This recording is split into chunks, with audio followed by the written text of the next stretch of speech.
¿Te ha pasado que quieres cambiar tus hábitos y muchas veces, por más que te pones metas, no logras hacer lo que te propones? En este video te vamos a decir cómo es que funciona tu cerebro y cuáles son la manera en la que realmente puedes hacer cambios a tu vida para incorporar nuevos hábitos y una nueva manera de pensar sobre ti. Él es Gustavo Escobar. Hola. Yo soy Carla Zaragoza y pues bueno, vamos a empezar. Preguntabas el otro día, oye, ¿cómo le hacemos para cambiar nuestros hábitos? ¿Cuál era tu pregunta específicamente? Sobre todo mucho cuando justamente nosotros queremos hacer un cambio de hábitos o queremos resultados diferentes a lo que estamos haciendo. Sobre todo, para mí lo más importante es que sea sostenible. Entonces, a mí me gustaría primero platicarte o platicarles a todos cuáles son los eneagramas.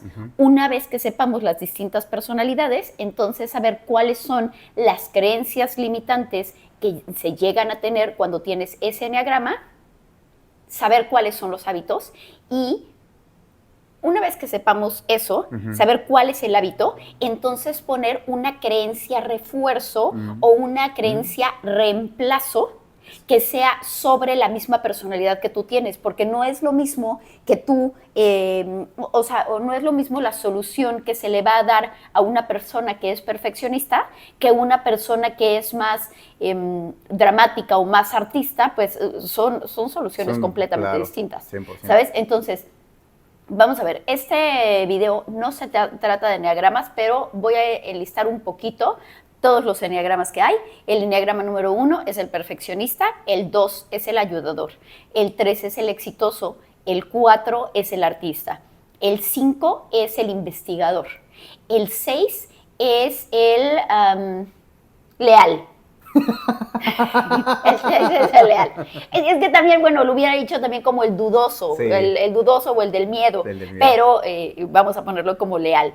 El 7 es el entusiasta, el que cambia muchas veces de cosas que hacer, ¿no? El 8 es el líder y el 9 es el pacificador. Entonces, supongamos que ya te sabes cuál es tu eneagrama. Una vez que sabes cuál es tu eneagrama, entonces puedes saber por qué creencias te vas a regir. Y entonces, sabiendo por qué creencias te vas a regir, sabes cuál es el obstáculo por el que vas a pasar y entonces qué hábitos tienes que cambiar. Entonces, quedamos que, por ejemplo, el eneagrama 1, que es el perfeccionista, es una persona que como creencia es: yo tengo que perfeccionar el mundo porque si no hago las cosas bien, no valgo. ¿Qué quiere decir con esto? Que si tu creencia es que tienes que corregir al mundo y tienes que hacer que las cosas se hagan bien, correcto, tu hábito va a ser todos los días estar corrigiendo a toda la gente con la que te encuentras a tu alrededor. ¿Y qué vas a lograr con eso? Muchas veces rechazo de la gente. Porque en lugar de que te vean como que quieres corregir algo o quieres que la otra persona sea mejor, lo ven como esta persona me está rechazando por quien soy y nunca voy a ser suficiente.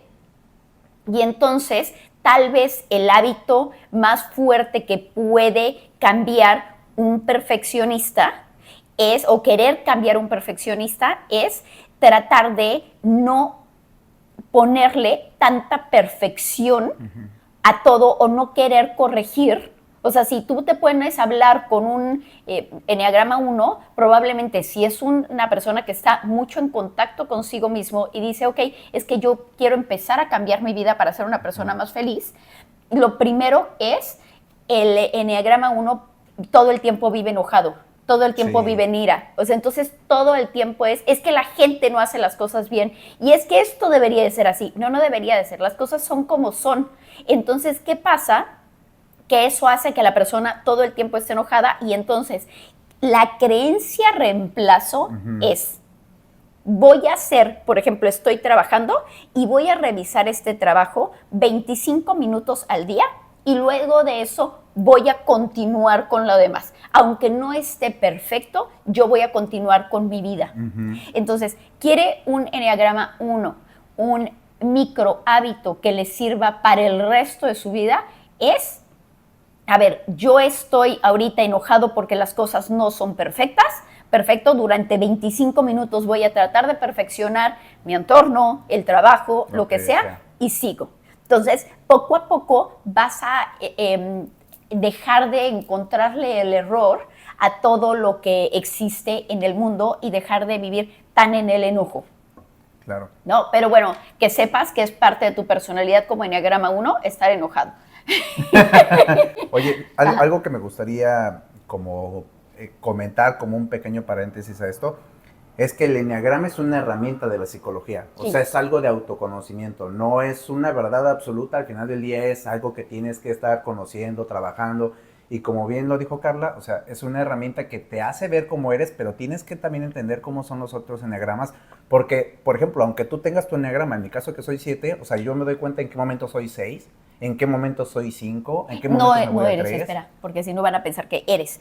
Ok, ¿en qué momento me balanceo hacia, me balanceo hacia mi 6 o regresamos. hacia mi 5? Regresamos.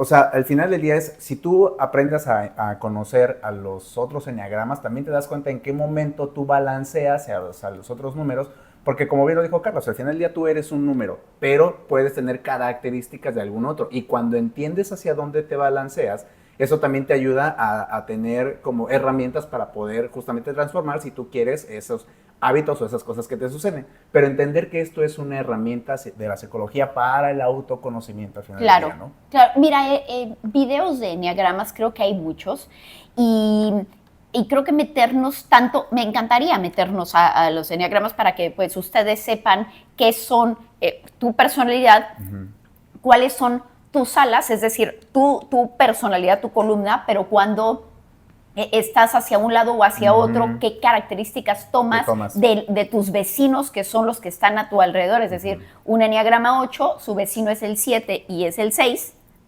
No, y el 9, perdona. El 9, el 7 y el 9 para el 8. En el caso del 7 es el 6 y el 8. Y entonces son características que tomas de esos enneagramas, pero también cómo te integras y cómo te desintegras. Entonces es una cuestión que creo que no 100% me gustaría tomar aquí, pero que si a alguien le interesa, podemos hacer un video así. Por ejemplo, en el enneagrama 2, que es la persona que siempre está ayudando, tiene el hábito de no poner límites a la ayuda que le brinda a los demás. Claro. Entonces, la creencia limitante es, si no ayudo, no voy a tener valor hacia los demás o voy a decepcionar a los demás, o si no ayudo, los demás no van a tener nadie más que les ayude, entonces mis necesidades no son tan importantes como los de los demás. Entonces, ¿cómo soluciona esto? El hábito que tienes es decir que sí a todo, sin poner límites. Y como creencia reemplazo, lo que puedes hacer es cada vez que te pidan algo, tú decir, espérame tantito, déjame ver si lo puedo hacer, y entonces preguntarte a ti si eso te favorece o es algo que va alineado contigo, y si sí hacerlo, y si no, pues rechazarlo y decir simplemente no puedo. Luego, como el enneagrama 3, el triunfador, su creencia es, si no soy exitoso, no valgo. Entonces, el hábito es de todo el tiempo estar haciendo más y más y más cosas en el trabajo. Entonces, ¿cuál es el hábito que puede tener un 3? Hacer cosas que no tengan un valor tan grande, o sea, que no sea siempre cosas por lo económico, porque los enneagramas 3 todo lo ven como negocio y todo lo ven como lo profesional, ¿no? Todo, exactamente, sí, todo lo ven como... Entonces no se dejan a sí mismos descansar. Entonces tu micro hábito es, ya entiendo esto, voy a darme 20 minutos al día para no hacer nada productivo, ¿no? Entonces eso. Luego el enneagrama 4, que es el artista, la creencia limitante es, si no soy diferente, o más bien, yo soy importante porque soy diferente. Soy totalmente palacio. ¿No? Entonces, ¿cuál es el hábito? Vivir en el drama. Y todo el mundo está enojado con ellos, todo el mundo los odia, todo el mundo... y los ve raros. Los ve, exactamente, o no los aprecia, o no los valora, o la comparación. El hábito constante del 4 es, yo soy muy buena artista, pero esta otra es más que yo, o sea, porque tampoco es que te creas que tú eres el mayor artista. No, es que puede haber alguien mejor y ahí es donde está el dolor. Claro, el dolor total. Entonces, ¿cuál es el hábito? Valorar y saber que cada artista tiene su distintivo, y no porque una persona tenga ciertos rasgos, quiere decir que tú los tengas. Si una persona pinta con acuarela y la otra persona pinta con crayones, pues los dos tienen un gran valor, porque cada quien está haciendo su arte de manera distinta. Entonces, cada vez que te caches comparando tu arte con el de los demás, de saber qué es valioso y no contar todo con drama, o sea, no pasa nada si la otra persona le salió mejor que tú o le aplaudieron más que tú, pero tiene que ser un hábito de decir, ok, soy suficiente con lo que estoy haciendo, porque si no es una competencia total todos los días y no acaba, ¿no? Entonces, bueno, eso. Me acordé de un amigo que yo tenía 4. Veía hacia lo lejos los caballos, y entonces tú como mujer estás con él, y entonces él, ay, los caballos. Ay, no. Y tú como mujer no, esto no va a funcionar. No va a funcionar. No. De plano no. Así no. Entonces, bueno, luego de eso, el 5. El 5, que es el investigador. Y el investigador, ¿qué pasa? Tiene el hábito de investigar. Y entonces nunca hacer nada, porque tiene la creencia limitante de que nunca sabe lo suficiente. Claro, él primero entiende y luego existe. Claro. Pero como no lo entiende, no existe. Sí, pero el tema es que te puede llevar toda la vida y entonces nunca, o sea, es más, ni siquiera generar dinero, porque puedes ser la persona más inteligente del planeta Tierra, que a la hora de quererlo activar, no lo puede activar, y entonces... y entonces nunca tiene dinero, porque la persona tengo que estudiar y nunca voy a lograr tener la información necesaria para dar el paso y hacer algo. Entonces, como hábito ya sabes lo suficiente. O sea, aunque sepas lo que ya sabes ahorita y nada más, ten por seguro que sabes más que el resto de la gente. Sabes más de lo que piensas que sabes. Exactamente. Entonces, el micro hábito es dar el paso. Ya lo sabes. Ya no necesitas estudiar más para el examen. Sí. ¿No? Y bueno, el 6. El 6, gracias. El 6, que es el leal, porque está padrísimo, como amigos son lo máximo en la vida. Oigan, pero ustedes viven en ansiedad total.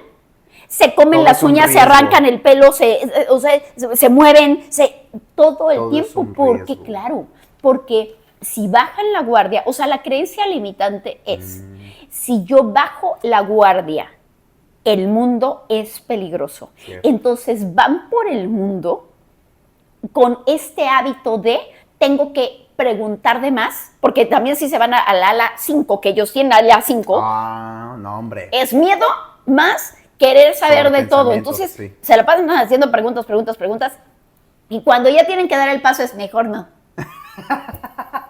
¿Cómo? O sea, ¿cómo? ¿Por qué? Porque les entró el miedo, les entró la duda. Claro. Entonces, ¿cuál es el hábito? A todo el mundo le preguntan qué tienen que hacer con su vida. Entonces, no pueden tomar una decisión solos, porque todo es que a mí me gustaría estar seguro de, y es que a mí me gustaría, pero aparte de todo, a pesar de que les gustaría estar seguro de, ya que les das la solución, o sea, ya que lograron sentarse con una persona de confianza en la cual, ok, entonces tu plan de acción es esto, el plan de acción, ¿entendiste? O la otra persona te dice, ok, va, sí, ok, y al día siguiente, por ejemplo, les podrías hablar y preguntar, oye, ¿lo hiciste? ¿Cómo vas? Ay, no, es que estaba bien difícil. Yo voy a levantar la mano aquí. Ok, cuéntame, por favor, por favor. Yo soy 7 y por supuesto que una de mis alas... Ok, señores 7, ¿qué es lo que pasa? Para ti la vida no tiene sentido si no la disfrutas. Entonces, ¿qué es lo que pasa? Tu creencia limitante es, la vida hay que disfrutarla. ¿Para qué te la complicas? Eso deben de ser palabras de los 7, ¿correcto? Sí. ¿Qué es lo que pasa? El 7 concibe la vida a través de las experiencias que tengan. Entonces, eso crea un hábito de empezar nuevos proyectos, empezar nuevas relaciones, empezar muchas cosas de las cuales pues no te comprometas. Claro. Y entonces, ¿qué termina pasando con eso? Pues a veces, si continúas en ese aspecto, pues la gente puede no confiar en ti, claro, para darle continuidad a un tema.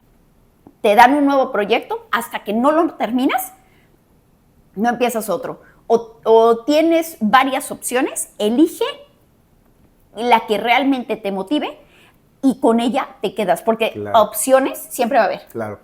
¿Me dejas sí, por favor, adelante. Microhábito. Lo primero es, aunque eso que tienes enfrente tuyo, lo que sea, no te gusta, soluciónalo ya.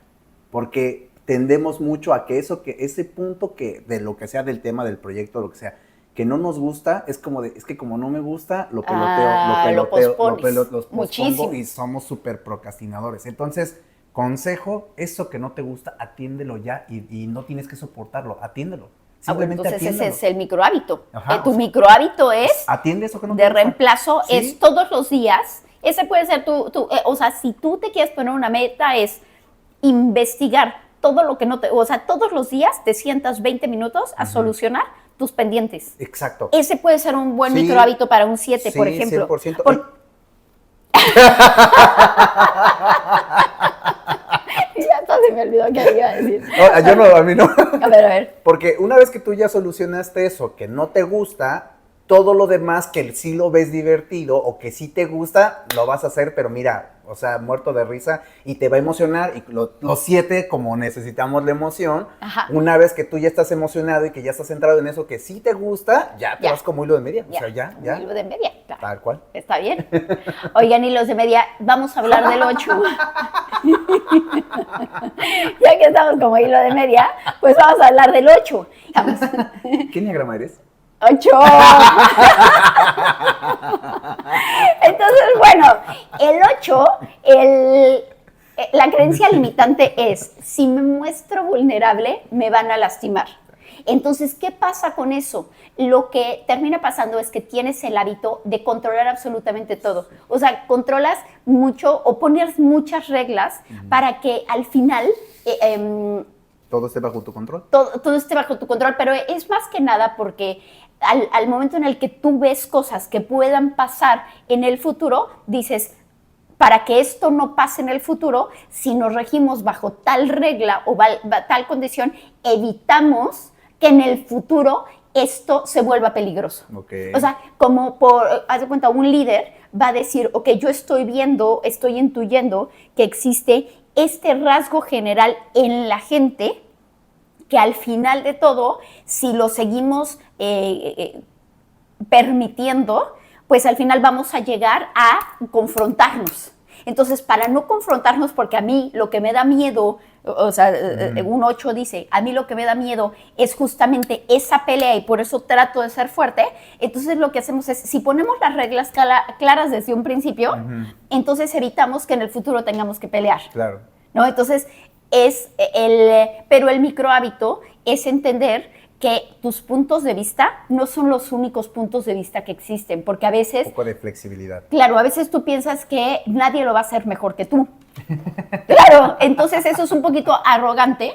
Sí. Y entonces, ¿qué pasa? Cuando tú le preguntas al resto de la gente, oye, a ver, o sea, entiendo que tengo este punto de vista, ¿cuál es mi punto ciego respecto a esto? Y entonces, ¿qué haces? Que permites que la gente también, o sea, bajas un poquito tu máscara o bajas un poquito esa armadura y le dices a la otra persona, a ver, te dejo entrar, ¿qué ves tú que no esté viendo yo? Claro. Y entonces, ese microhábito de estar, a diferencia del 6, porque el 6 todo lo pregunta, el 8 nada pregunta. Entonces, ¿qué pasa? Que tú vas tomando decisiones y decisiones y decisiones. No tomas a nadie en cuenta, ¿eh?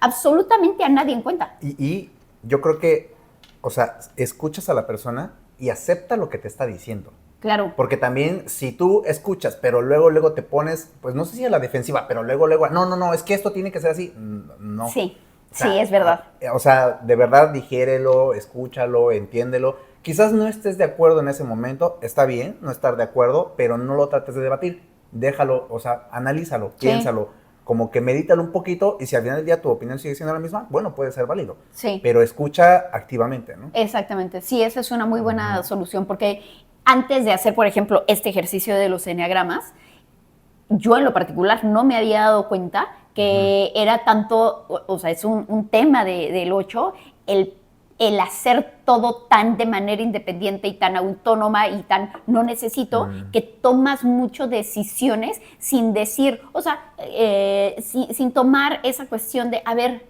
¿qué se me está yendo? O sea, porque a mí me pasó que en algún momento yo ponía como reglas y me enojaba cuando la regla no era seguida, ¿no? Okay. O sea, no era respetada, por así decirlo. Pero luego, un día, dije, oye, a ver, yo puse esta regla. Y a ver, lo voy a ver desde el punto de vista de las otras personas. Y digo, wow, pues si las otras personas no tienen tanta información como la que yo tengo, ¿cómo? O sea, a lo mejor no están tratando de actuar de una mala manera, simplemente no tenían la información que yo sí tenía. Y entonces tú piensas que la gente te hace daño o no sigue la regla y no es por eso, es que simplemente tú tienes un punto ciego que no estabas viendo, claro, ¿no? Y bueno, el 9 ya me dio flojera, mejor no lo vemos. No es cierto, el 9 es el conciliador y uno de los hábitos es vivir en la flojera. Entonces, ¿qué pasa? Ellos no opinan, tienen la creencia limitante de decir, mi voz no es tan importante. No lo que yo tenga que decir, no pasa nada, es yo lo que tengo que decir no es tan importante como lo de los demás. Y además de todo, si yo le dijera, puedo herir susceptibilidades o voy a quitar el status quo y voy a sacar a la gente de su zona de confort. Entonces, ¿sabes qué? Mejor no digo nada porque si se salen de su zona de confort y luego me tocan a mí los golpes, prefiero no, porque a mí lo mío es la conciliación, la mediación. Entonces, ¿cuál sería el micro hábito? Entonces, tienes como hábito callarte muchas veces. Claro. ¿No? Entonces, pero fíjate, ¿qué pasa cuando callan demasiado? Cuando explotan está cañón. No, claro, manches, explotan fuerte. Esos explotan. Sí, o sea, exactamente. O también son estas personas que también pueden vivir en ansiedad, tanto el 6 como el 9. Es que es muy difícil detectar, desde mi perspectiva o mi experiencia, es difícil detectar cuando una persona es 6 o 9, fíjate. Yo creo que, a ver, ¿qué opinas de esto? Yo creo que el 6 lo que tiene es que justamente como está como tan al pendiente del peligro y de lo que puede suceder, él sí acciona cosas para que no pase ese peligro. El 9 no, el 9 está nada más en temple. O sea, el 9 como que, justo como que es muy tranquilo, como que sabe que inclusive pueden pasar cosas, lo analizó, ya lo pensó, puede estar en nerviosismo, pero no hace nada. ¿Nada? Nada, está quieto.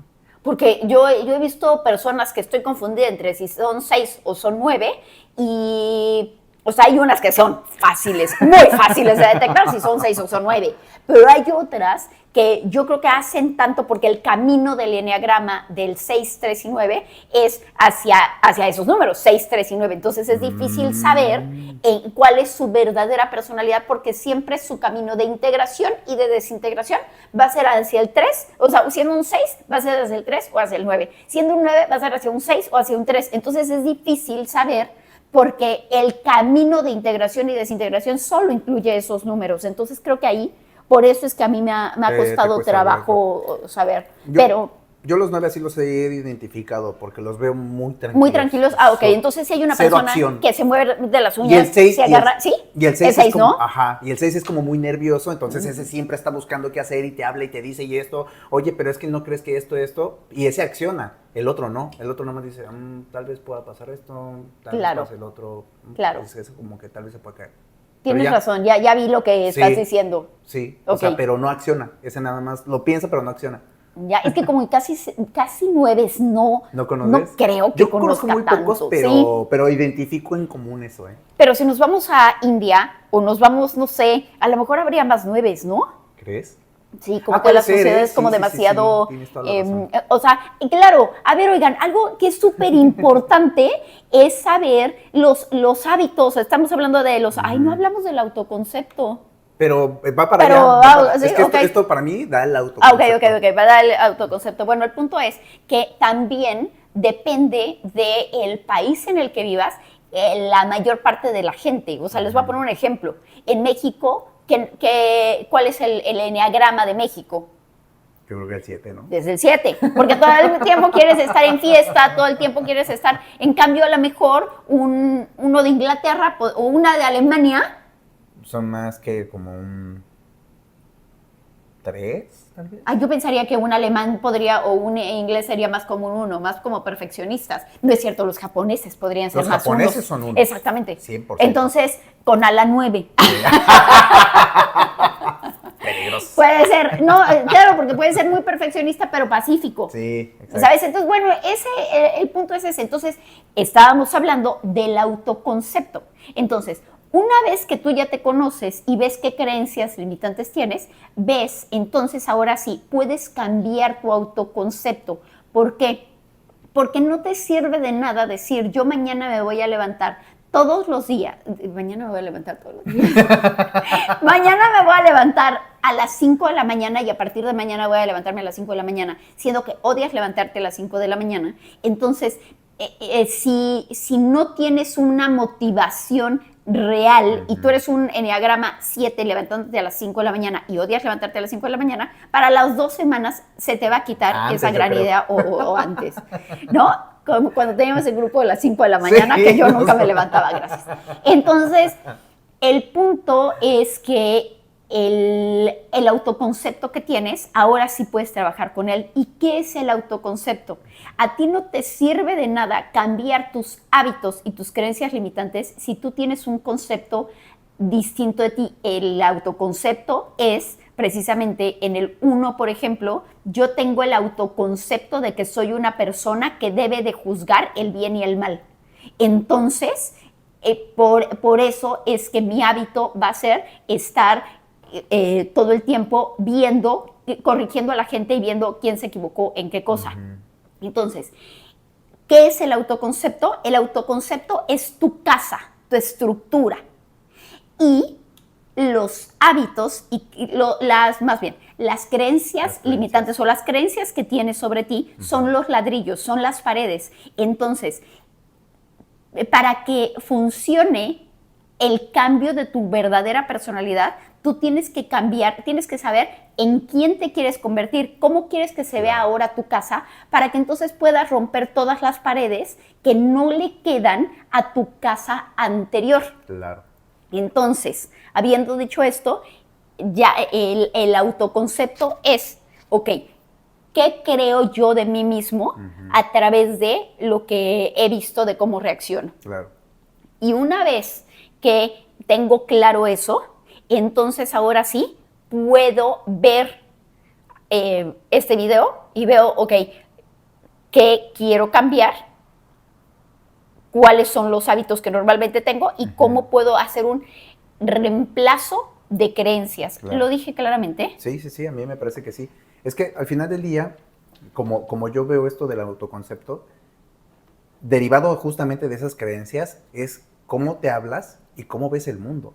Claro. O sea, pero de verdad es cómo ves el mundo, porque de eso depende el que, por ejemplo, ¿no? En mi caso, o sea, que yo soy 7, o sea, es como de, pues está chido, que siempre quiero como ver algo bueno, siempre soy del lado divertido, me gusta integrar a las personas, que se diviertan, pero cuando veo a las cosas que no me gustan y el que yo, cómo me hablo yo ante esas cosas que no me gustan, que puede ser o sea, cualquier situación, pero que, por ejemplo, yo diga, es que, fíjate, es que como yo no estoy bueno en eso, no lo quiero hacer, porque es algo que hay en dolor ahí. Entonces, el identificar cómo te hablas a ti mismo puede también ayudarte a modificar esos hábitos. Por ejemplo, fíjate qué chistoso. O sea, yo soy arquitecto y no me considero un buen dibujante. Ok.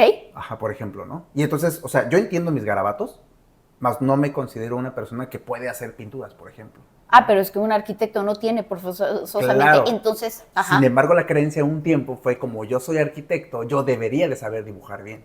Ok. O yo debería de escribir pues con una letra bonita. Ok, pregunta. Y entonces, si tú como arquitecto no sabes escribir bien, no sabes escribir bonito y no sabes dibujar, el concepto que tú tienes de ti mismo como arquitecto es que no sirves igual. Es que no... Ajá, sí, o sea, un poco como es que yo debería de hacerlo, ¿no? Y como no lo hago, pareciera que es una parte de mí que no está bien. Ok, ¿no? entonces como no está bien, entonces no eres suficiente como arquitecto. Exactamente. Ok, claro, exactamente. Entonces, para eso precisamente es que sirve conocernos, porque si tú tienes que saber exactamente esa creencia, cómo te está afectando de manera real, porque entonces si yo te digo, ok, entonces tú como no eres buen dibujante, entonces tú piensas que como arquitecto no eres suficiente. ¿Y eso como consecuencia qué tiene? Que por ejemplo a veces cuando yo tengo que, no con palabras, sino con dibujo, enseñarle a alguien lo que está en mi cabeza, no lo hago. O me da pena hacerlo. ¿Y eso qué pasa? Pues que me detiene por ejemplo, si es una venta, me detiene un poquito en la venta. Bueno, ahí me obligo mucho, porque la verdad es algo que sí, pero si por ejemplo estoy con otro arquitecto, con otra persona que sabe del lenguaje que hablamos, como pienso mucho en cómo estoy dibujando más allá de lo que le estoy tratando. Por supuesto, y entonces inmediatamente te voy a decir a nivel energético qué es lo que acaba... te voy a decir a nivel energético lo que acaba de pasar con Gustavo. Cuando tu subconsciente sabe que no estás dibujando de manera adecuada y entonces estás comparándote o estás pensando lo que el otro arquitecto está pensando, el problema de eso es que entonces el otro arquitecto ya sintió que tú te sientes inferior a él y entonces tú empezaste a vibrar en una vibración más baja, por así decirlo, y entonces aunque tus palabras digan algo que quieran decir, soy muy bueno, sí lo puedo hacer y así, ya perdiste credibilidad porque tu energía dudó de sí mismo. Entonces, al momento de que tu energía duda de sí mismo, automáticamente puedes perder la venta, puedes perder la credibilidad con esa persona y entonces la otra persona decir, qué raro, hay algo que no me hizo clic. Claro. Y algo que no te hizo clic es... Nosotros, como ustedes muy probablemente saben, el 75% o algo por el estilo es de nuestra comunicación viene del lenguaje no verbal. Claro.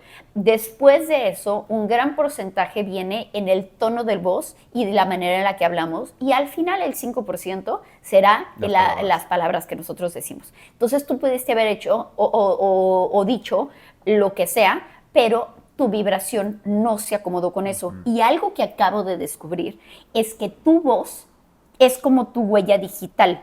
No existe nadie en el mundo que tenga la misma voz que tú. Nadie. Ok.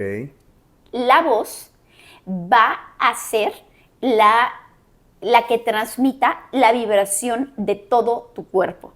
Por eso es tan importante saber controlar nuestra voz y saber conocer nuestra voz y proyectar nuestra voz. Okay. Entonces, habiendo dicho eso, cuando tú tienes creencias limitantes sobre ti, no, el problema no es que no establezcas los hábitos adecuados. El problema es que tu cuerpo vibra y la otra persona no te la cree.